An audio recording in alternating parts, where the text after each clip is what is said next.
अरे आबा ये अरे ये आजा कसा आहेस बाबा तू? बरा बस बस तू बस तू बस तू.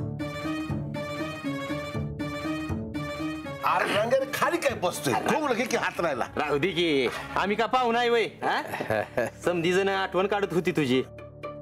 वस्ती बी दिसना तू. आज मेंढरासनी चराय घेऊन नाही गेला का? अगं नाही हातात गवत काढल्याने दिलं मेंढरासनी. बानूताई कुठं दिसेना. हाय आतमध्ये. असं दार लावून आत काम न बसली माझी. बायकांसारख्या चौकशा नका करू. तुम्हाला काय करायचं आहे? नवऱ्या संग असं बोलतात वय ग? अरे गप बसा पोरानो बाई. आजा म्या हात का आलो ते सांग. तुझ्या जीवाचं घोर मला काय कळत नाही.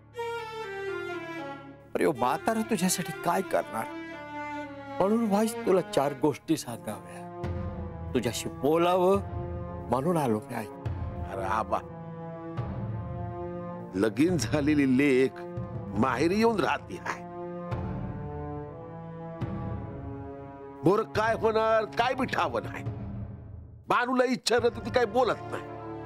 अरे काय करावं मी सांग बर. अरे आजा असं हातपाय गाळून कसं चालत? मला काय वाटतं तू देवासनी भेटाव आणि त्यासनी विचाराव पुढं काय करायचं म्हणून. अरे देव आहेत ते समद्यांचं कल्याण करतात. बानूला वाऱ्यावर कसं का सोडत्याल? या देवासनी बोल नाही लावत.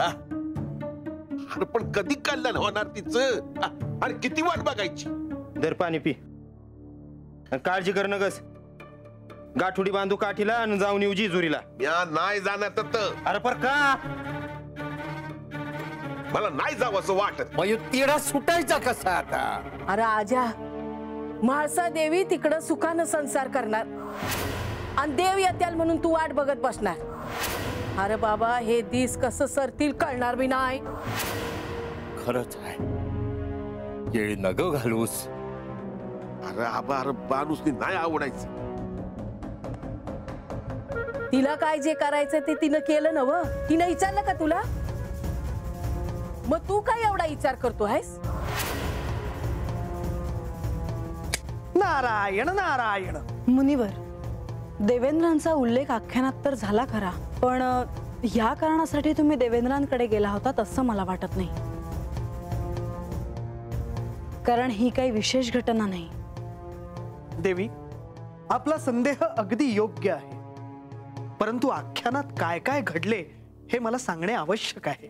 म्हाळसा ह्या अध्यायात काय घडलं हे जाणून घेण्यासाठी तुला थोडा धीर धरावा लागेल. पण असं काय घडलं होतं?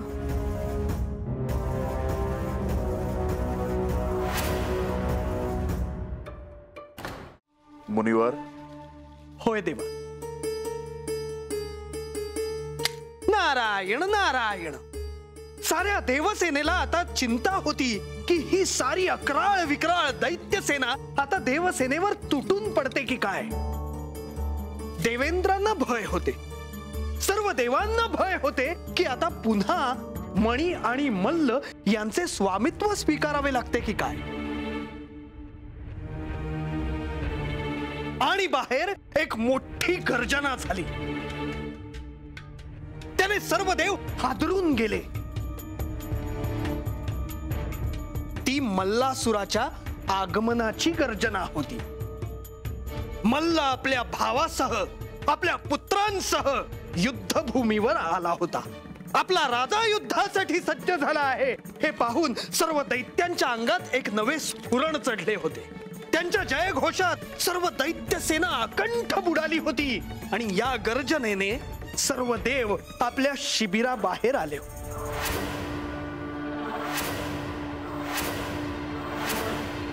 आणि बघतात तर काय प्रत्यक्ष मणी आणि मल्ल हे त्यांच्याच दिशेने बघत उभे होते. मल्लाच्या डोळ्यात क्रोध होता अहंकार होता. त्याचे डोळे जणू आग ओकत होते.